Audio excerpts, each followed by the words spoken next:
소금단지를 어디에 두느냐가 로또가 터지는 집과 복이 새는 집을 가르는 결정적인 차이가 될 수 있어요. 어떤 위치는 재물을 부르고 어떤 위치는 오히려 귀신을 불러들이죠. 실제로 아파트처럼 똑같은 평수나 똑같은 구조인데도 어떤 집은 사업이 번창하고 또 어떤 집은 빚더미에 앉거든요. 이 영상을 끝까지 시청하시면 여러분도 오늘부터 소금단지의 정확한 배치법을 알게 되실 겁니다. 단 10분만 투자하시면 기운을 완전히 바꾸고 로또 당첨운까지 끌어당길 수 있는 방법을 알려드릴게요. 지금 당장 여러분의 집에는 소금단지를 어디에 두면 좋을지 확인해 보세요. 당신의 일상의 기적을 미라클운세.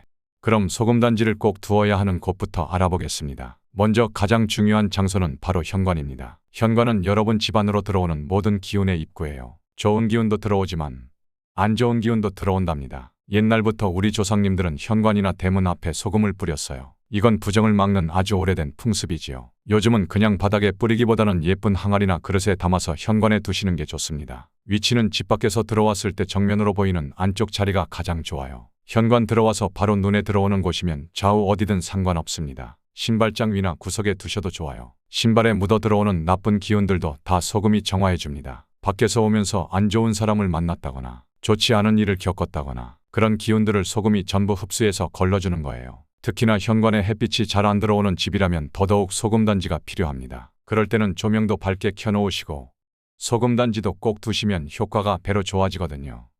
두 번째로 화장실도 반드시 소금단지를 둬야 되는 중요한 장소입니다. 이건 악취나 습기를 잡는 실용적인 효과도 있지만 풍수적으로는 나쁜 기운, 살기를 빨아들여서 여러분의 재운을 지켜주는 역할을 합니다. 화장실이라는 공간이 집안 전체 운의 병목이 될 수 있어요. 이 막힘을 소금이 뚫어준다고 보시면 됩니다. 화장실에 소금을 두면 좋은 이유가 여러 가지 있습니다. 화장실은 습기와 곰팡이, 음기로 인해 기운이 쉽게 탁해지고 정체됩니다. 물기와 곰팡이는 건강운과 재물운을 함께 저하시킬 수 있어요. 소금은 이런 탁한 기운을 정화해주고 습기와 세균의 번식을 막아서 가족의 건강운과 금전운을 지켜줍니다. 또한 화장실은 풍수적으로 봤을 때 음기가 가장 강한 장소라고 볼 수 있어요. 이곳은 물이 내려가는 곳이기 때문에 재물이 빠져나간다고 보는 겁니다. 우리가 화장실에 소금단지를 두면 재물이 빠져나가는 것을 막아주는 역할을 합니다. 또 습기가 많은 곳이라 건강운도 걱정되는데요. 소금이 그 나쁜 기운을 다 흡수해줘요. 그럼 어디에 두는 게 좋을까요? 여러분, 변기 뒤쪽 구석이나 변기와 가까운 곳이 효과적입니다. 세면대 선반 위에 두셔도 좋고 화장실 수납장 안에 두셔도 좋습니다. 눈에 잘 안 띄는 곳에 두셔도 상관없어요. 주의하실 점은 화장실은 습기가 많기 때문에 소금이 쉽게 눅눅해질 수 있어요. 그래서 자주 상태를 확인하시고 적어도 한 달에 한 번은 소금을 교체해 주시는 게 좋습니다. 오래된 소금은 나쁜 기운을 너무 많이 흡수해서 오히려 역효과가 날 수 있거든요. 세 번째, 부엌도 소금단지를 두어야 하는 아주 중요한 장소입니다. 부엌은 우리 가족의 식생활과 재물이 깊이 연관된 공간이에요. 풍수에서는 부엌이 집안의 재물운을 관장한다고 봅니다. 불의 기운과 물의 기운이 같이 있는 곳이기 때문이죠. 가스레인지에서는 불이 타고 싱크대에서는 물이 흐르죠. 이 두 기운이 같은 공간에 있다 보니 충돌이 일어나기 쉬운 곳이에요. 소금은 이 두 기운을 조화롭게 잡아주는 역할을 합니다. 그럼 어디에 두면 좋을까요? 여러분, 싱크대 배수구 주변이나 바로 아래쪽 구석이 가장 좋습니다. 주방 찬장 내부나 서랍 안쪽에 두셔도 좋고요. 특히 가스레인지와 싱크대 사이에 보이지 않는 구석진 곳에 두시면 효과가 더 좋습니다. 소금이 갖는 토의 기운이 물과 불의 충돌을 중화시켜 주기 때문입니다. 소금 자체가 재물을 끌어당기는 상징물로 작용하는 거죠. 우리 조상님들도 부엌에 소금을 두는 풍습이 있었어요. 부엌은 터줏대감이나 조왕신을 모시는 신성한 자리라고 여겼거든요. 그래서 부엌을 깨끗이 하고 소금과 쌀을 함께 두어 복을 빌었습니다. 주방에 소금단지를 둘 때 주의할 점은 너무 큰 용기보다는 아담한 크기의 소금단지를 쓰는 것이 좋습니다. 그래야 주방 공간과 조화를 이루고 좋습니다. 또 부엌에 소금단지는 음식을 다루는 공간에 있으니 더 깨끗하게 관리하셔야 해요. 여러분, 부엌에 두는 소금은 현관이나 화장실 소금과는 조금 다릅니다. 현관이나 화장실 소금은 나쁜 기운을 막는 용도인데 부엌 소금은 복을 증진시키는 용도가 더 강해요. 더 효과를 보고 싶으시다면 소금단지 위에 동전을 홀수로 3개나 5개 혹은 7개 이렇게 넣어두세요. 소금이 공간을 정화하면서도 금전 기운을 더 강하게 불어넣는 역할을 합니다. 풍수 인테리어에서 동전을 얹은 소금 항아리는 돈을 부르는 상징으로 많이 알려져 있습니다. 여러분, 부엌에 소금단지 하나 두는 것, 그 작은 실천이 여러분 가정의 재물운을 크게 상승시킬 수 있습니다. 네 번째로 거실과 기타 공간에 소금단지를 두는 것에 대해 말씀드리겠습니다. 거실은 가족이 모이는 중심 공간이고 비교적 밝고 양기가 도는 곳이에요. 거실 중앙보다는 구석진 곳에 소금을 두시면 좋습니다. 예를 들어 거실 모서리 중에서 빛이 잘 들지 않고 먼지가 쌓이기 쉬운 그런 코너에 소금단지를 놓아두세요. 그곳에 몰리는 탁한 기운을 정화해서 거실 전체의 기운 순환이 좋아지기 때문입니다. 소금은 음침한 곳의 악취와 나쁜 기운을 빨아들이는 정화제 역할을 합니다. 미관상 보이지 않게 하고 싶으시다면 작은 그릇에 담아서 커튼 뒤나 화분 뒤에 숨겨 놓으셔도 됩니다. 효과는 똑같습니다. 옷장이나 신발장과 같이 늘 닫혀 있어서 어둡고 정체된 공간도 소금단지가 필요합니다. 풍수에서 옷장은 가정의 저축운을 상징한다고 해요. 옷장 속에 쓰지 않는 물건이 많으면 재물이 막힌다고 봅니다. 이럴 때는 옷장을 먼저 정리정돈하고 작은 소금단지를 옷장 구석에 넣어두세요. 재물은 상승에 도움이 됩니다. 옷장 안에 묵은 음기를 소금이 흡수하고 대신 청정한 기운을 채워줌으로써 재물이 모이는 그릇인 옷장의 운을 좋게 만들어준다고 봅니다. 신발장도 마찬가지예요. 바깥에서 들어온 신발이 모여있는 곳이라 애군이 쌓일 수 있습니다. 신발장 속에 소금단지를 넣어두면 들어오는 악운을 걸러주고 집안에 복이 들어옵니다. 여러분, 집안에 어둡고 구석진 곳, 오랫동안 열지 않는 수납공간 이런 곳들에 작은 소금단지를 두는 것만으로도 집안 전체의 기운이 달라질 수 있습니다. 마지막으로 사업장이나 사무실 같은 곳에 소금단지를 두는 방법이 따로 있습니다. 사업하시는 분들 많이 계시죠? 이 내용을 잘 들으시면 정말 도움되실 겁니다. 사업장에서 가장 기본이 되는 소금단지 위치는 금고 옆입니다. 금고 주변에 소금단지를 배치하면 재물운을 보호하는 효과가 있습니다. 금전운이 안정되고 금고 안의 재물을 지켜주는 역할을 확실하게 해줍니다. 더 적극적으로 사업 번창을 원하신다면 추가로 몇 군데 더 소금단지를 두실 수 있습니다. 사업장 중앙에서 나침반으로 방향을 체크했을 때 특정 방향에 하나씩 배치하면 최고로 효과적이에요. 첫 번째는 동남쪽입니다. 동남쪽은 화기운이 강한 곳이에요. 이곳에 소금단지를 두면 사업의 활력과 추진력이 상승하고 사업이 번창하게 됩니다. 요즘같이 경기가 좋지 않을 때 특히 도움이 되죠. 두 번째는 서쪽입니다. 서쪽은 금기운이 강한 곳이에요. 이곳에 소금단지를 두면 금전적 안정과 재물운이 증대됩니다. 매출이 불안정하거나 돈 걱정이 많으신 분들에게 특히 효과적입니다. 이 방향의 문이나 창문 근처에 소금단지를 각각 놓아주시면 사업체 전체의 운이 좋아집니다. 공간 제약이 있으신 분들도 걱정 마세요. 문이나 창문 근처 배치가 어렵다면 진열대나 책상 등 물건의 앞쪽이나 아래쪽 공간에 두어도 효과는 충분히 볼 수 있습니다. 무리하게 깊숙한 곳에 넣지 마시고 보이기 쉬운 곳에 배치하셔야 관리도 편하고 정화 효과도 더 좋습니다. 여러분, 사업장에 이렇게 소금단지 몇 개만 잘 배치해 두셔도 사업운이 확 달라질 수 있습니다. 특히 요즘같이 경기가 안 좋고 사업하기 힘든 시기에 이런 작은 실천이 큰 변화를 가져올 수 있어요. 하지만 여러분, 주의하셔야 할 점이 있습니다. 이렇게 좋은 소금단지도 아무데나 막 두면 오히려 역효과가 난다는 사실 아시나요? 자, 이제부터 절대로 소금을 두면 안 되는 장소를 말씀드릴 테니 주의 깊게 들어주세요. 먼저 여러분, 침실에는 소금을 두시면 안 됩니다. 침실은 가족의 휴식과 부부의 사랑을 책임지는 아주 중요한 공간입니다. 풍수에서는 침실의 기운을 안정되게 유지해야 숙면과 건강, 애정운이 좋아진다고 봅니다. 소금은 태양의 기운을 머금은 강한 양의 에너지를 지닌 물질이에요. 그런데 소금을 침실에 넣으면 음양의 균형이 깨지게 됩니다. 편안한 음기가 방해를 받는 거죠. 양기가 있는 물건을 침실에 두면 숙면에 좋지 않습니다. 전통적으로도 침실은 조용하고 은은한 기운을 유지해야 합니다. 소금단지를 머리맡에 두면 그 강한 기운으로 가정의 평온이 흐트러질 수 있어요.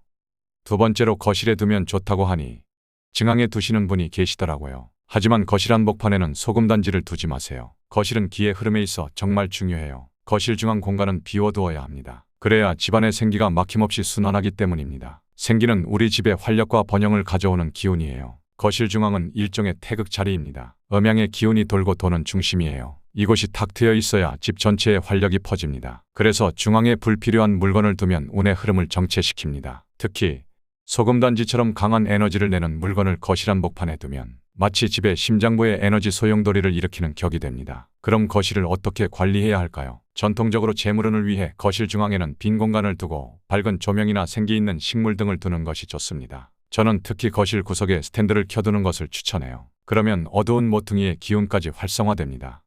세 번째로 아이방에 소금단지를 두면 안 됩니다. 이건 다른 공간과는 좀 다른 접근이 필요합니다. 아이방은 아이의 건강이나 학습은 정서 발달과 매우 밀접한 공간입니다. 풍수에서는 아이방을 밝고 생기 있게 꾸며서 아이가 가진 순수한 양기를 북돋으라고 합니다. 여러분, 중요한 건 아이방에 소금단지를 두는 것은 오히려 조심해야 할 배치로 봅니다. 소금이 가진 강한 정화력이 아이방의 순수한 기운까지 함께 흡수해버릴 수 있기 때문입니다. 아이들은 어른보다 기운이 연약하고 예민합니다. 그래서 풍수 아이템의 영향도 크게 받아요. 소금단지 같은 강한 풍수 아이템은 아이에게 과도한 자극을 줄 수 있습니다. 예를 들어 밤에 혼자 자는 아이 방에 소금을 놓으면 소금이 주변에 음기만 거두는 게 아니라 아이의 생기까지 빨아들일 수 있어요. 그러면 아이 방이 기운이 허한 공간이 될 수 있습니다. 쉽게 말해서 아이 방은 원래 소금의 도움이 필요할 정도로 음습한 곳이 아닙니다. 그래서 굳이 소금을 둘 필요가 없고 잘못하면 아이에게 해가 될 수도 있다는 겁니다. 아이 방은 소금 대신에 밝은 조명과 선명한 색상의 인테리어, 그리고 건강한 식물을 두는 게 훨씬 효과적입니다. 양기가 가득한 환경을 만들어주는 게 아이의 학습과 정서 발달에 훨씬 좋습니다. 만약 아이 방에 음기가 많다고 느껴지신다면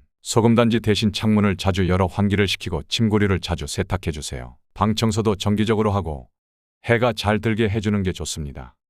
좋은 자리는 복을 부르고 잘못된 자리는 운을 막는다. 소금단지의 위치 하나가 이렇게 중요합니다. 그런데 도대체 왜 풍수에서는 이렇게까지 소금단지를 강조할까요? 여기엔 깊은 이유가 있습니다. 지금부터 그 이유를 풀어볼게요. 여러분, 동서고금을 막론하고 소금은 부정한 기운을 몰아내고 공간을 정화하는 아주 중요한 재료로 여겨져 왔습니다. 특히 우리나라와 일본 등 동아시아에서는 소금을 뿌려 애군을 쫓는 풍습이 널리 전해지고 있죠. 예로부터 우리나라에서는 초상집에 다녀온 뒤나 뭔가 재수가 없다고 느낄 때 현관 앞에 소금을 뿌려 악기와 부정을 막는 풍습이 있었습니다. 소금이 강한 양기를 띠어 귀신이 싫어하는 성질이 있기 때문입니다. 여러분, 생각해보세요. 소금은 햇볕 아래 염전에서 증발 과정을 거쳐 얻어집니다. 이렇게 태양의 양기를 가득 품고 있는 거예요. 그래서 음기가 강한 귀신들이 소금을 무서워한다고 생각했습니다. 일본에서도 장례식 후 집에 돌아오기 전에 몸에 소금을 뿌려 악령이 따라오는 것을 막는 풍습이 지금까지도 전해지고 있어요. 스모 경기장에서 씨름판에 소금을 뿌려 링을 정화하는 의식이 있을 정도로 소금은 정화와 액마기의 상징이었습니다. 그리고 중국에서는 집안 내기퉁이에 소금을 놓아두면 집의 음기를 흡수하여 나쁜 기운을 몰아낸다고 믿었습니다. 이처럼 동아시아에서 소금은 귀신이나 아군을 물리치는 액마기 도구로 인식되었고 풍수지리적인 처방에도 소금 뿌리기나 놓기가 포함되어 있었습니다. 그런데 여러분, 중요한 건 위치예요. 소금을 어디에 두느냐에 따라서 오히려 역효과가 날 수도 있습니다. 아까 말씀드린 대로 침실이나 거실 중앙에는 두지 마시고 현관이나 화장실, 집 모퉁이처럼 애군이나 음기가 모이는 곳에 두는 게 좋습니다. 자, 소금이 왜 그렇게 중요한지는 이제 확실히 이해되셨죠? 근데 그걸 아무 그릇이나 대충 담아두면 안 됩니다. 그릇이 잘못되면 소금이 제 힘을 못 써요. 어떤 재질이 좋고 어디에 놓고 얼마나 자주 갈아줘야 하는지 이제부터 핵심만 콕콕 집어드릴게요. 여러분, 소금단지를 준비할 때는 재질이 굉장히 중요합니다. 가장 좋은 재질은 도자기입니다. 흙으로 만든 숨쉬는 항아리로 준비하시는 것이 가장 좋아요. 왜 도자기가 좋을까요? 도자기 항아리는 흙의 기운을 품고 있어서 집안의 안정을 유지하는 데 최적의 재질입니다. 특히 숨구멍이 있어 기운이 원활히 순환하며 나쁜 기운을 소금이 흡수할 때 좋은 에너지가 막히지 않고 흐를 수 있게 도와줍니다. 유리나 플라스틱 용기에 소금을 담아서 사용하시는 분들도 있던데요. 사실 이런 재질은 권장하지 않습니다. 특히 플라스틱은 절대 안 됩니다. 기운의 정체를 유발하고 소금의 효능이 감소할 수 있어서 풍수적으로 매우 부적합해요. 그리고 소금단지의 크기와 형태도 중요합니다. 적정 크기는 어른 손바닥 한 손에 쏙 들어오는 정도 크기, 한 줌 크기가 가장 적당합니다. 일반 양념통 크기의 도자기 단지도 적절한 선택이에요. 주의하셔야 할 점은 절대 큰 소금 항아리는 필요 없다는 겁니다. 여러분, 많다고 좋은 게 아니에요. 큰 소금 단지는 관리가 어렵고 기운을 과하게 흡수할 수 있어 오히려 역효과가 납니다. 이제 소금을 선택하는 방법과 채우는 방법도 말씀드리겠습니다. 사용할 소금의 종류는 반드시 천연, 천일염을 사용하셔야 합니다. 간수가 잘 제거된 뽀송뽀송하고 깨끗한 상태의 소금을 사용하시는 게 좋아요. 고급 천일염이나 히말라야 핑크솔트 등 특별한 소금도 좋지만 기본적으로는 깨끗하고 정성이 담긴 소금이면 충분합니다. 절대 화학 첨가물이나 정제염은 사용하지 마세요. 풍수적 효능이 떨어지고 기운 정화력이 약합니다. 소금을 채울 때는 소금단지의 80에서 90% 정도만 채우시면 됩니다. 너무 꽉 채우면 에너지 순환이 잘 되지 않고 너무 적으면 효력이 떨어질 수 있습니다. 적정량을 지키셔야 해요. 교체 주기를 먼저 말씀드리자면 기본적으로는 3개월에서 6개월에 한 번씩은 꼭 교체를 해주셔야 됩니다. 근데 여러분, 우리 집안에서도 장소마다 음기나 양기가 다르죠. 음기가 많은 공간 혹은 현관이나 화장실 같은 공간은 3개월 주기로 좀 더 자주 교체해 주시는 게 좋습니다. 그리고 비교적 안정적인 공간, 부엌 같은 곳은 6개월에서 1년 정도 주기로 교체해도 괜찮습니다. 그리고 여러분, 우리 음력으로 보면 특별한 날들이 있죠. 이런 날에 소금을 교체하면 더 좋은 효과가 있습니다. 첫 번째는 입춘입니다. 양력으로 2월 초에 해당하는데 새해가 시작되는 중요한 에너지 전환 시기입니다. 이때 소금을 교체하시면 정말 좋습니다. 두 번째는 단오, 음력 5월 5일이죠. 여름에 생기 넘치는 에너지가 가득할 때 소금을 교체하면 여러분 집안에 좋은 기운이 더 강하게 들어옵니다. 그리고 정월대보름, 음력 1월 15일인데요. 이날은 가장 맑고 강한 양기의 날입니다. 풍수 효과가 정말 극대화되는 날이에요. 그리고 소금의 상태를 자주 체크해 주세요. 눅눅하거나 물기가 생기는 경우, 그리고 손에 묻어나거나 아니면 너무 굳었을 경우에는 즉시 교체해야 됩니다. 이건 소금이 이미 나쁜 기운을 너무 많이 흡수했다는 신호예요. 그리고 만약에 집안 분위기가 갑자기 무거워지거나 가족들끼리 갈등이 생겼다면 소금 상태를 바로 점검해 보세요. 소금이 제대로 역할을 못하고 있을 수도 있습니다. 다음으로 정말 중요한 얘기 한 가지만 더 하자면 사용한 소금 처리법입니다. 여러분, 이건 정말 중요합니다. 한번 사용한 소금은 절대로 다시 음식으로 섭취하거나 조리에 사용하시면 안 됩니다. 이미 소금이 나쁜 기운을 흡수한 상태이니까요. 이 소금이 우리 몸으로 들어오면 그 나쁜 기운이 우리 몸에도 영향을 미치게 됩니다. 올바른 처리법 중에 가장 추천드리는 방법은 하수구나 변기를 이용한 처리입니다. 소금을 대야에 담고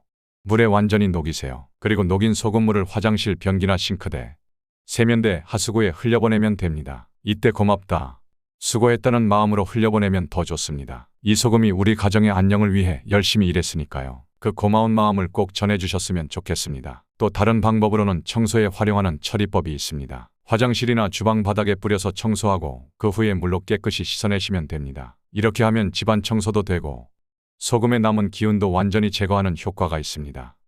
자, 이제 소금 단지는 어떤 걸 써야 하고 어떻게 관리해야 하는지도 완벽하게 이해하셨죠? 그런데 말입니다. 여러분, 이 소금 단지와 찰떡궁합으로 기운을 쭉쭉 끌어올려주는 아이템이 있다는 사실 알고 계셨나요? 이 소금 단지랑 같이 두면 기운 상승 효과가 2배, 3배 되는 물건이 있습니다. 복이 진짜 몰려오게 만드는 꿀템들 지금부터 소개해 드릴게요. 첫 번째는 수치입니다. 여러분, 숯은 우리 조상님들이 집안에 많이 두셨던 전통 아이템이에요. 숯은 공기를 정화하고 습기를 잡아주는 효능이 있습니다. 과학적으로도 숯은 미세한 구멍들로 악취와 수분을 흡착하고 음이온을 발생시켜서 환경을 개선하는 것이 입증되어 있어요. 풍수적으로 보면 숯은 불의 에너지를 머금은 나무입니다. 공간의 음한 기운을 불태워 없애고 양기를 북돋우는 역할을 합니다. 소금이 주변에 탁한 기운을 빨아들이면 숯은 그 기운을 정화시켜 깨끗한 공기로 바꿔주는 거죠. 두 아이템 모두 제습과 공기정화 기능이 뛰어나기 때문에 함께 두면 실내 환경도 쾌적해지고 풍수 기운도 한층 좋아집니다. 소금 단지 옆이나 근처에 숯덩어리 몇 개를 함께 놓아두세요. 예를 들어 현관에 소금 항아리를 두었다면 그 곁에 작은 숯을 같이 두시면 됩니다. 서로 닿지 않게 약간 떨어뜨려 놓지만 같은 공간 안에 있게 하는 게 중요해요. 숯과 소금을 함께 두면 집안의 음습한 기운, 곰팡이 기운까지 말끔히 제거되어 효과가 아주 좋습니다. 특히 장마철에 이 조합이 정말 좋아요. 집안의 습기와 잡냄새, 그리고 그로 인한 부정적 기운이 생기는 걸 소금과 숯이 동시에 잡아주기 때문입니다. 다만 주의하실 점이 있습니다. 숯은 색이 검기 때문에 너무 잘 보이는 곳에 두면 미관상 좋지 않을 수 있어요. 신발장 속이나 소금단지 뒤쪽처럼 눈에 잘 띄지 않는 곳에 두시면 좋습니다. 그리고 숯은 관리만 잘하면 반영구적으로 쓸 수 있어서 경제적이기도 합니다. 두 번째로 소금에 동전을 같이 쓰면 좋다는 얘기 들어보셨나요? 동전은 재물운을 직접적으로 자극하는 아이템입니다. 풍수에서는 금전운을 높이기 위해 실제 화폐를 함께 배치하는 경우가 많은데 소금단지에 동전을 넣으면 정말 좋습니다. 소금은 집안의 탁한 기운을 정화하고 동전은 재물의 기운을 끌어당깁니다. 소금이 깨끗한 터전을 만들면 그 자리로 동전이 상징하는 재물이 끌려오는 거예요. 요즘 경제도 어렵고 힘드실 텐데 이런 풍수 비법 하나만 잘 활용해도 도움이 많이 됩니다. 그럼 어떤 동전을 써야 할까요? 옛날 엽전이나 10원짜리 같은 동전을 많이 씁니다. 이건 동전 자체에 둥근 태극의 형상과 재물의 기운이 담겨 있다고 보기 때문이에요. 실제로 소금단지에 동전을 올려두면 돈 들어오는 일이 생기고 장사하는 가게에 소금과 동전을 함께 두면 매출이 오른다는 이야기가 많습니다. 활용법을 자세히 알려드릴게요. 깨끗한 동전 3개나 5개를 준비하세요. 소금단지 속에 살짝 올려두면 됩니다. 정말 중요한 점, 동전의 개수는 꼭 홀수로 하셔야 합니다. 3개나 5개, 7개 같이 홀수로 넣어야 돈의 기운을 활성화할 수 있어요. 보통은 3개를 많이 쓰고 좀 더 넣고 싶다면 5개, 7개까지도 가능합니다. 꼭 옛날 엽전이 아니어도 괜찮아요. 한자나 문양이 새겨진 옛 동전이 좋지만 그런 동전이 없으면 지금 동전이라도 쓰세요. 반짝이는 새 동전이면 더욱 좋습니다. 동전을 넣은 소금단지는 어디에 두는 게 좋을까요? 현관 입구나 거실에 금전운 방위에 두면 효과적입니다. 풍수에서는 집의 동쪽이나 남동쪽을 재물운 방향으로 보는데 그쪽에 배치하면 정말 좋아요. 동전은 한번 넣으면 자주 바꿀 필요는 없지만 소금을 교체할 때마다 함께 꺼냈다가 다시 정돈해 넣는 게 좋습니다. 혹시 동전이 녹슬거나 변색되면 깨끗한 것으로 다시 구하세요. 이 동전과 소금의 조합은 집뿐만 아니라 가게 금전함 옆에도 자주 활용됩니다. 적은 비용으로 손쉽게 할 수 있는 부자 풍수 비법으로 알려져 있어요. 세 번째로 팥도 같이 사용하면 좋습니다. 여러분, 우리 조상님들이 동짓날에 팥죽을 끓여 드셨잖아요. 그건 바로 팥의 붉은색이 강력한 양의 기운을 가지고 있어서 모든 부정한 기운을 물리친다고 여겼기 때문입니다. 우리 민속에서 팥은 귀신을 쫓고 애군을 막는 아주 강력한 재료예요. 풍수지리에서도 팥은 악귀를 몰아내고 행운을 불러들이는 상징물로 쓰이는데 소금과 팥은 역할이 비슷하면서도 서로 보완관계입니다. 소금이 나쁜 기운을 빨아들이는 정화제라면 팥은 나쁜 기운 자체가 접근하지 못하게 막는 방패 역할을 합니다. 두 가지를 함께 두면 하나는 필터, 하나는 방패 역할을 해서 이중으로 액마기가 되는 거예요. 팥은 그 자체로 강력한 정화 에너지를 가지고 있어서 별다른 관리 없이도 오래 효과를 발휘합니다. 소금의 효과가 잠시 주춤하더라도 팥이 보완해주는 거죠. 어떻게 활용하면 좋을까요? 소금과 팥을 같은 그릇에 섞어 담거나 각각 작은 그릇에 담아 나란히 두시면 됩니다. 현관 구석에 소금단지를 하나 놓고 바로 옆에 팥단지를 하나 더 두는 방법도 있고 아예 소금에 붉은 팥을 섞어 한 그릇에 담아도 좋아요. 두 재료를 섞어 넣으면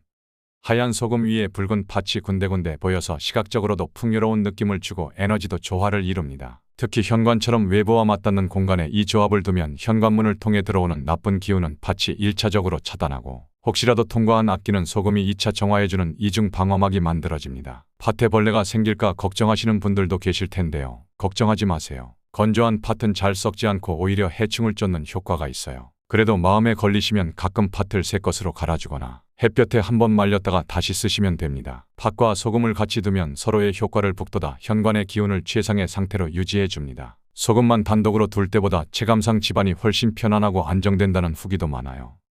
자, 오늘은 소금단지 하나로 집안 기운을 어떻게 바꿀 수 있는지, 좋은 위치부터 피해야 할 자리, 소금의 풍수적 의미, 올바른 단지 선택법까지 전부 알려드렸고요. 마지막엔 소금단지와 함께 두면 더 강력해지는 꿀템까지 소개해드렸습니다. 직접 실천해보시면 그 힘을 느끼실 수 있을 거예요. 이제는 여러분이 복을 맞이할 차례입니다. 끝까지 이번 영상을 함께 해주신 분에게 감사의 인사를 드립니다. 끝까지 들으신 분은 꼭 끝이라는 단어와 함께 댓글로 남겨주세요. 댓글에 여러분의 사연을 남겨주시면 제가 직접 답글로 여러분의 사연과 건강, 행운을 빌어드리겠습니다. 앞으로도 미라클운세에서는 다양하게 여러분의 운세가 좋아지는 방법을 알려드리겠습니다. 그러니 대박 재물운을 받고 싶으신 분은 꼭 좋아요, 댓글, 구독 부탁드립니다.